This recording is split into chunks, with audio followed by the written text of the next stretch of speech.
Hello guys, magandang hapon. Tapos na nga po pala yung aming trabaho at last day na po namin ngayon sa aming na-extrahang trabaho at ito na nga po pala yung kinalabasan ng ating trabaho. Yan.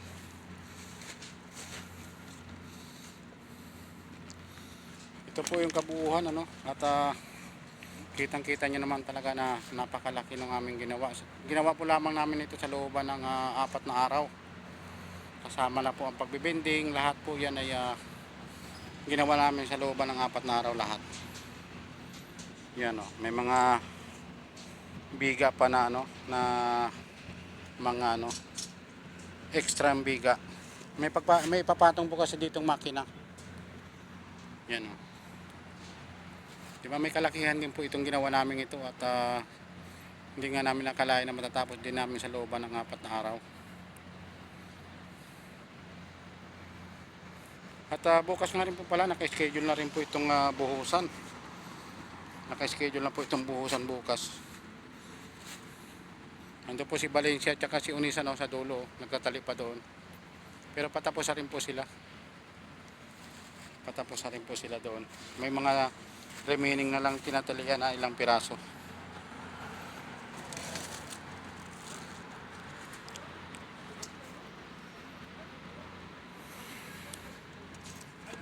Medyo malawak din po itong bubuhusan bukas na ito. May kalawakan din po ito na bubuhusan bukas.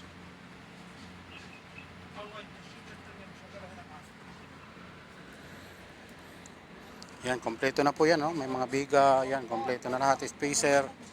At yun na lamang po ang pinakang-forma dito sa gilid ang kulang para sa para hindi ang buhos ay lumabas. Pupormahan ito dito sa gilid.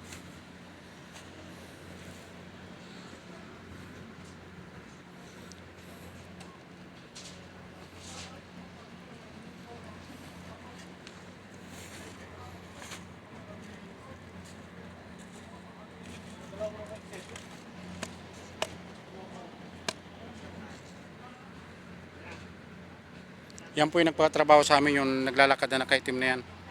Yan po yung nagpatrabaho sa amin. Siya po nakakuha ng kontrata nito, tapos kami naman po ang gumawa.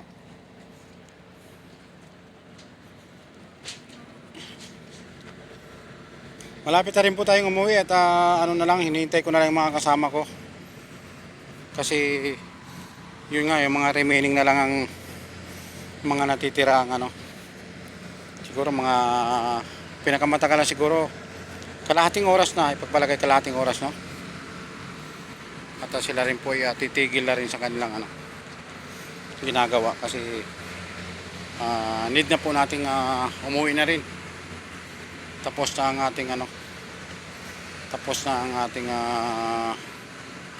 na-extrahan at medyo lugi nga lang tayo pero okay lang, at least ay naman tayo, meron na tayong panggastos kahit paano.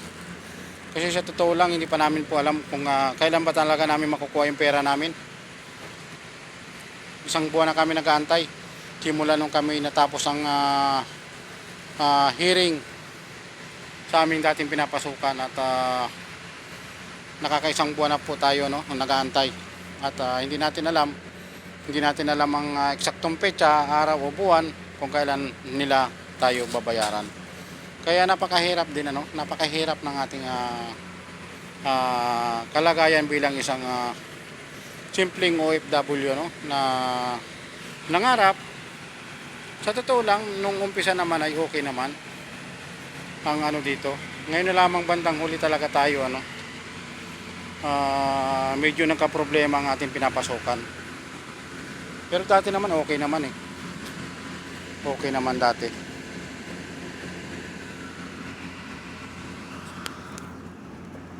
Okay naman dati.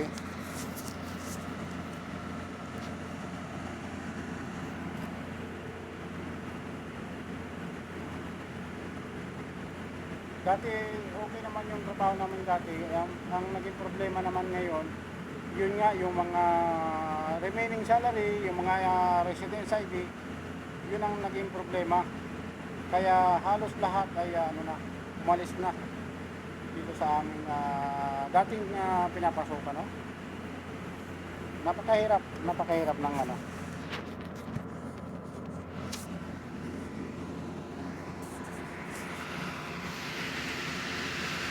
Napakahirap ng ating pinagdaanan, pero sabi nga nila, hindi ka magiging OFW kung hindi ka magiging matatag.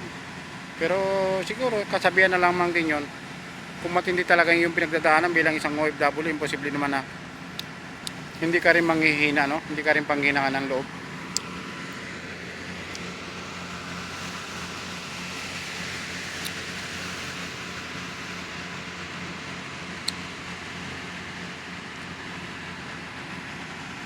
Ito po yung mga generator naman yan na nagsusupply ng kuryente dyan sa loob. Gawaan po yan ng mga sport car, no? Hindi lang natin makuna ng video kasi alam niyo naman bawal yan. Kasi merong mga latest na bagong gawa sila na hindi pa nilalabas sa merkado, kaya hindi natin pwedeng ano yan. Yan ay mayayari tayo dyan.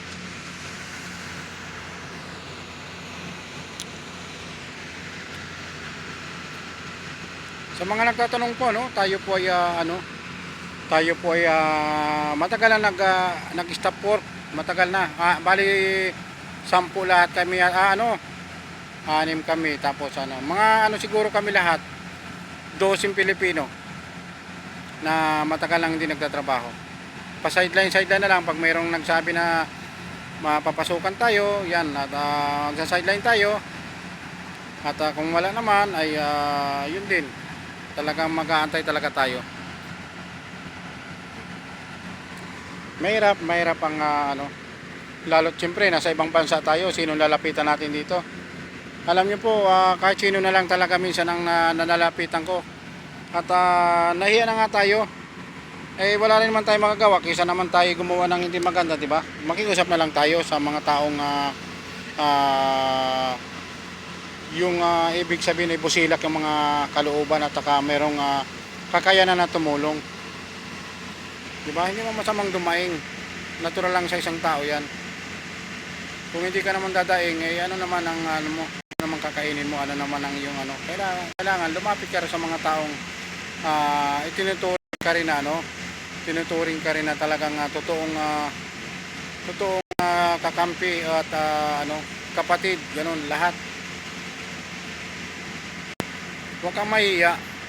Mahiya ka kung ikay gagawa ng masama. Ay kung ikaw naman ay dumadaing para sa iyong sarili o sa iyong pang-araw-araw na gastusin, bakit hindi ka natural lamang yan. Eh wala ka, alam naman na hindi ka dadaing, alam mong wala ka, alam namang wala ka na. Kunwari magmameron ka pa, no? Mahirap yun. Huwag natin pairalin yung pride. Yung pride nandyan lang yan. Kumakalam ng sikmura mo, hindi ka pa dadaing. Hindi tayo Ako kung wala talaga ako, talagang nagsasabi talaga ako ng totoo. Kasi kung meron naman ako, bakit ko dadaing, no? O ba't ako manghihingi ng Tsaka kung meron din tayo, dito tulong din tayo, ganun lang yun.